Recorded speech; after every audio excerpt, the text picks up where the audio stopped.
guys like, it's a Pontiac, it's a knockoff. GM's the way, man. No, it's really fucking not. This is the only fucking car I've worked on for my immediate family in the last fucking 2 years because it's a piece of shit Chevy. Y'all have a good night.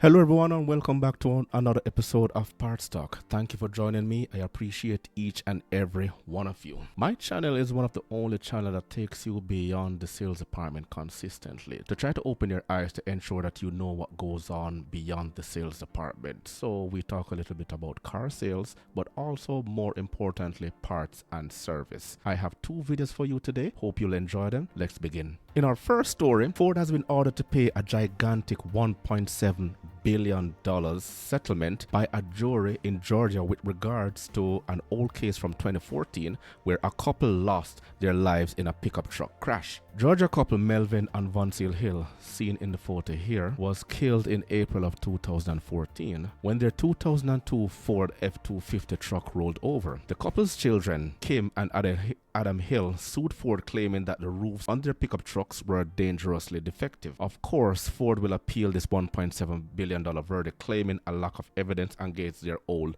Super Duty models. And the Ford Motor Company hit with a massive punitive damages hit after a crash that killed a Georgia couple. Now, back in 2014, Melvin and Vonsil Hill died after a tire on their 2002 F-250 pickup separated on State Route 49 in Americus, Georgia. The blown tire caused their truck to roll over, crushing the roof. Attorneys for the family say Ford was aware of issues with the truck's roof for years, but never tried to fix anything. Ford was found partially responsible and got a $1.7 billion punitive verdict. Now, Ford, in a statement released, while our sympathies go out to the Hill family, we do not believe the verdict is supported by the evidence and we plan to appeal, said the car maker in a statement to the Associated Press. So, the battle is still on. One of the things that we also need to highlight in the manufacturing process is that there are shortcuts that happen in. Not saying that I have proof, however, project management actually goes through a lot of the cost of production in order to have a car manufactured, and then they instruct the engineers to do likewise. So a lot of things may have gotten overlooked in the car manufacturing process. Now, when you see a lot of cars being tested, especially with crash dummies, you will see head-on collision or rear collision, sometimes collision from the sides. However, you hardly see anything else from the roof, and maybe that being an oversight. I'm not picking up for everyone, we're just putting the chips where it lies. But at the same time, no, $1.7 billion cannot replace the loss of lives. And our heart goes out to the family members of those that were killed. Hopefully Ford will remedy this problem and ensure that it doesn't happen again. Now, in our next video, I have a mechanic here going totally berserk, replacing an alternator built by GM engineers. You will find exact samples of these videos on my YouTube channel here in a series I titled called How Engineers Keep Mechanics Miserable.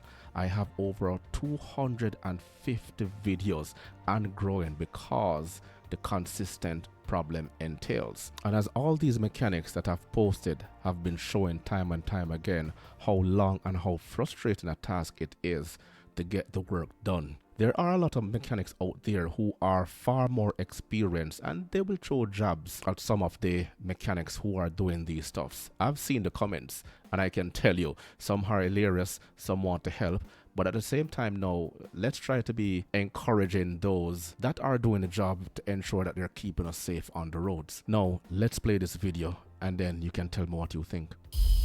Okay, so what we have here is a fucking alternator on a Pontiac Aztek, okay? Now, there's a couple of things here that I really want to mention. I usually have really good control of my temper, but I've lost it tonight. Because if you look closely here, the fucking alternator is way back in there. And we had to take the fuse panel, battery, cross member for the fucking brace, frame brace out, reservoir for the fucking windshield wipers, and all that shit out, and a tensioner pulley. We had to pull that off. Now, that brings up 2 points. First off, the mechanical engineer that engineered this shit at fucking Chevy, I'd like to kick him in the dick.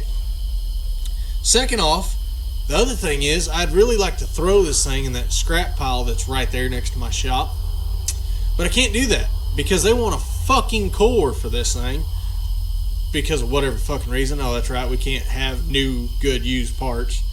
They want to fucking rebuild this bullshit, so a guy like me will have to be here at, what time is it, midnight? 12:30? Mm-hmm. Almost 1 o'clock. Been out here since fucking 8:30 because it's 110 in Oklahoma.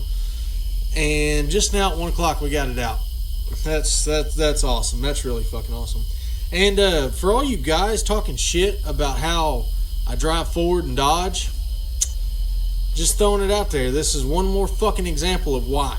Because all you Chevy guys are like, it's a Pontiac, it's a knockoff, GM's the way, man. No, it's really fucking not. This is the only fucking car I have worked on for my immediate family in the last fucking 2 years because it's a piece of shit Chevy. Y'all have a good night. No, usually I would have shared this on my shorts, but it was over a minute long and I didn't want to edit it too much. So I had to place it in one of my long form videos for you to see. Let's, not digress a little, but let's break it down. To add to his frustration, car prices, interest rates, inventory and supply issues will never change. I've seen a lot of videos coming through my feed about people complaining about dealerships and cars and the prices and the interest rate. Nothing has changed in the last 100 years or so. A new dealer pops up every single day. People have been flipping cars for decades. So selling a car is super easy, but no one takes the time out to understand the cost of maintenance, meaning that when you're shopping around for a car, also try to do a comparative analysis for the cost of maintenance for the first 100,000 kilometers if you truly intend on keeping the car that long. All some people thinking about is getting from point A to point B and then keeping up with the Joneses. So that's basically where car prices are heading right now. Let me share with you this statement that I've shared in previous video if you have not seen it.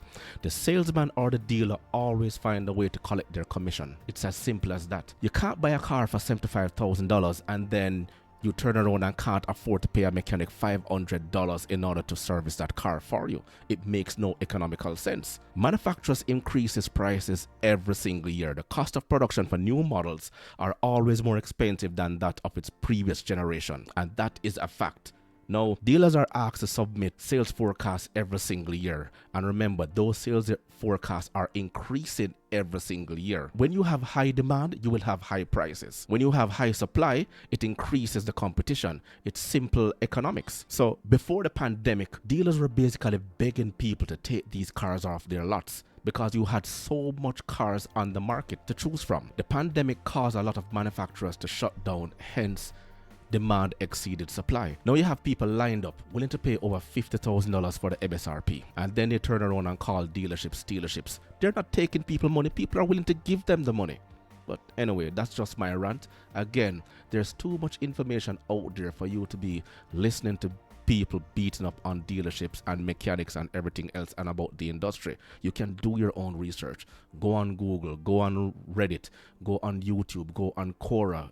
There is tons of information out there that we never had up to 10 years ago. Now you have brokers who can also do the legwork for you. Just like mortgage brokers who can find rates, you will have car brokers that can find best deals for you. Okay, let's start the conversation below. Remember to grab a copy of my ebook, The Parts Manager Guide. A new edition will be coming out soon. I'm working on that one. Please smash that like button on your way out. It will only take you 1.5 seconds to do so. Until next time.